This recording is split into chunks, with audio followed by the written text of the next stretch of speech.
Assalamualaikum warahmatullahi wabarakatuh. Perkenalkan, nama saya Hafiz Tio Susanto dengan NIM 811421705 dan rekan saya. Di sini kami akan mempresentasikan dan menjelaskan mengenai karya tulis ilmiah dalam bidang kegiatan PKM Riset Sosial dan Humaniora yang berjudul Pertanggungjawaban Hukum terhadap warga di Kelurahan Ngalian atas pencemaran limbah di aliran Sungai Cilandak. Ya, langsung saja menuju ke materi. Yang pertama ada latar belakang. Untuk latar belakang dari penelitian kami sebagai berikut. Dalam Undang-Undang Nomor 32 Tahun 2009 tentang lingkungan hidup dijelaskan bahwa perlindungan dan pengelolaan lingkungan hidup adalah upaya sistematis dan terpadu yang dilakukan untuk melestarikan fungsi lingkungan hidup dan mencegah terjadinya pencemaran dan atau kerusakan lingkungan hidup meliputi perencanaan, pemanfaatan, pengendalian, pemeliharaan, pengawasan, dan penegakan hukum. Maka dari itu, kami sebagai mahasiswa hukum mengangkat penelitian mengenai pertanggungjawaban hukum terhadap warga di Kelurahan Ngalian atas pencemaran limbah di aliran Sungai Cilandak dikarenakan pencemaran limbah pada sungai dapat mengganggu aktivitas warga pada wilayah di sekitarnya. Untuk selanjutnya, rumusan masalah. Yang pertama, apa akibat yang dirasakan warga RT 7 Kelurahan Ngalian atas pencemaran Sungai Cilandak? Dan untuk poin kedua, bentuk pertanggungjawaban seperti apakah yang seharusnya diberikan oleh pemerintah kepada warga RT 7 Kelurahan Ngalian yang terdampak pencemaran Sungai Cilandak? Untuk tujuannya sama seperti dengan rumusan masalah tadi, yaitu yang pertama untuk mengetahui dan menganalisis akibat yang dirasakan oleh warga RT 07 Kelurahan Ngalian atas pencemaran Sungai Cilandak. Dan yang kedua untuk mengetahui pertanggungjawaban yang harus diberikan oleh pemerintah kepada warga RT 07 Kelurahan Ngalian yang terdampak oleh pencemaran Sungai Cilandak. Selanjutnya ada pun luaran penelitian dari penelitian kami, yaitu yang poin pertama, laporan kemajuan pemenuhan hak warga yang terdampak untuk mendapatkan pertanggungjawaban hukum dari pemerintah. Dan selanjutnya, laporan akhir pertanggungjawaban hukum dari pemerintah terhadap warga RT 07 Kelurahan Ngalian yang terkena dampak dari tercemarnya Sungai Cilandak. Dan yang ketiga, artikel ilmiah yang diterbitkan dalam jurnal nasional terakreditasi sehingga dapat menjadi media referensi untuk penelitian lebih lanjut yang valid. Yang terakhir, ada juga buku pedoman yang dapat dijadikan sebagai media referensi oleh masyarakat, perusahaan, dan pemerintah guna meminimalisir pemerintah yang tidak bertanggung jawab terkait dengan pencemaran lingkungan akibat limbah industri. Selanjutnya, ada manfaat penelitian. Manfaat penelitian dibagi menjadi manfaat teoritis dan manfaat praktis. Untuk manfaat teoritis yang pertama yaitu memberikan pengetahuan bagi mahasiswa mengenai bagaimana pertanggungjawaban pemerintah mengenai hak warga yang terdampak limbah industri. Dan yang selanjutnya memberikan sumber pemikiran dalam pengembangan ilmu hukum terkait hukum dan hak asasi manusia, khususnya dalam pemenuhan hak-hak warga untuk mendapatkan lingkungan hidup yang baik.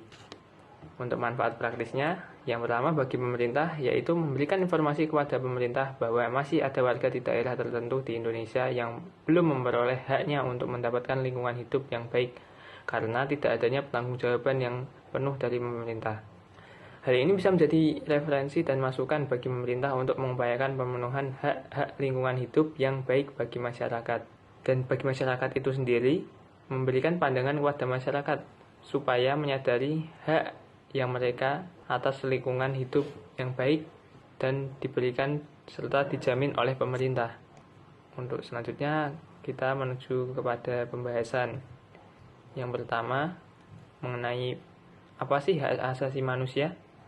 Hak asasi manusia merupakan hak dasar yang melekat pada manusia yang tidak dapat diganggu gugat oleh siapapun. Dalam penerapannya diperlukan peran aktif dari negara untuk melindungi dan menegakkan hak asasi manusia.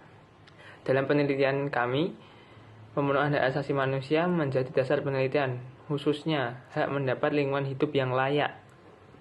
Nah, agar dapat menjalani kehidupan di lingkungan yang layak, warga di Kelurahan Ngalian membutuhkan peran dan tindakan dari negara, baik dengan langkah legislatif, administratif, hukum maupun tindakan lain untuk merealisasikannya. Selanjutnya, Baik, selanjutnya saya akan menjelaskan mengenai apa sih pencemaran limbah itu. Pada pasal 1 butir 14 Undang-Undang Nomor 32 Tahun 2009 tentang Perlindungan dan Pengelolaan Lingkungan Hidup menyatakan bahwa pencemaran lingkungan hidup adalah masuk atau dimasukkannya makhluk hidup, zat, energi, dan atau komponen lain ke dalam lingkungan hidup oleh kegiatan manusia sehingga melampaui baku mutu lingkungan hidup yang telah ditetapkan. Air limbah adalah sesuatu yang berasal dari benda sisa dan sudah tidak dipergunakan lagi dan harus dikelola dengan baik supaya tidak menimbulkan dampak negatif bagi lingkungan serta merugikan dan membahayakan manusia. Adapun dampak buruk dari air limbah diantaranya yaitu yang pertama menyebabkan gangguan pada kesehatan. Air limbah sangat berbahaya bagi kesehatan manusia karena mengandung zat kimia berbahaya dan dapat menjadi media pembawa bakteri yang bersifat patogen. Yang kedua yaitu menyebabkan gangguan terhadap lingkungan atau ekosistem. Air limbah yang mengandung zat pencemar terutama zat organik yang mengakibatkan kadar oksigen dalam air menurun sehingga dapat mengganggu kehidupan biota air. Selain itu, zat kimia berbahaya juga bisa meracuni makhluk hidup di dalam air.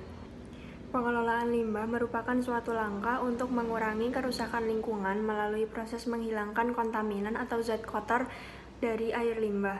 Pengelolaan limbah berfungsi untuk mendaur ulang atau mengolah limbah menjadi hal yang lebih bermanfaat. Tujuan utama dalam pengelolaan limbah adalah untuk mencegah timbulnya polusi dan kerusakan lingkungan. Dalam proses pengolahannya, limbah tersebut harus diolah dengan cara yang tepat agar hasil pengolahan benar-benar berkualitas dan tidak menimbulkan efek samping. Jenis penelitian yang digunakan dalam penelitian ini adalah jenis penelitian hukum sosiologis atau penelitian secara lapangan yang mengkaji ketentuan hukum yang berlaku serta yang telah terjadi di dalam masyarakat. Karena penelitian ini menggunakan jenis penelitian hukum yuridis empiris, maka pendekatan yang digunakan adalah pendekatan kualitatif yang bertujuan untuk menyelidiki, menemukan, dan menjelaskan kualitas atau keistimewaan dari suatu penelitian. Sumber dan jenis data yang digunakan dalam penelitian ini dibagi menjadi data primer dan data sekunder.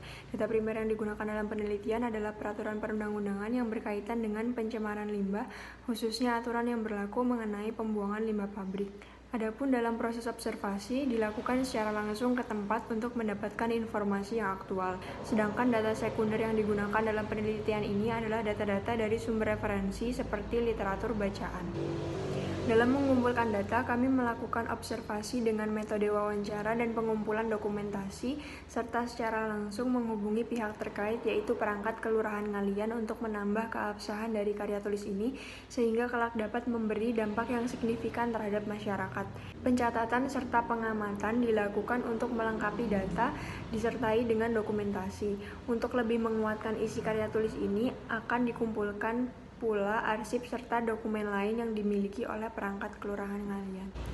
Dalam melakukan penelitian ini, kami memilih Kelurahan Ngalian sebagai objek penelitian karena hingga saat ini masyarakat di daerah tersebut masih belum mendapatkan pertanggungjawaban terkait dengan pencemaran air sungai akibat limbah pabrik.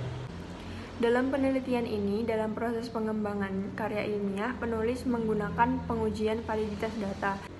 Hasil penelitian ini kemudian akan dikumpulkan dan dianalisis menggunakan metode analisis data kualitatif sehingga akan mendapatkan suatu kesimpulan yang kemudian dikaitkan dengan teori-teori umum dan hukum yang berkaitan dengan perlindungan hukum tentang pengelolaan lingkungan khususnya pada pengelolaan limbah.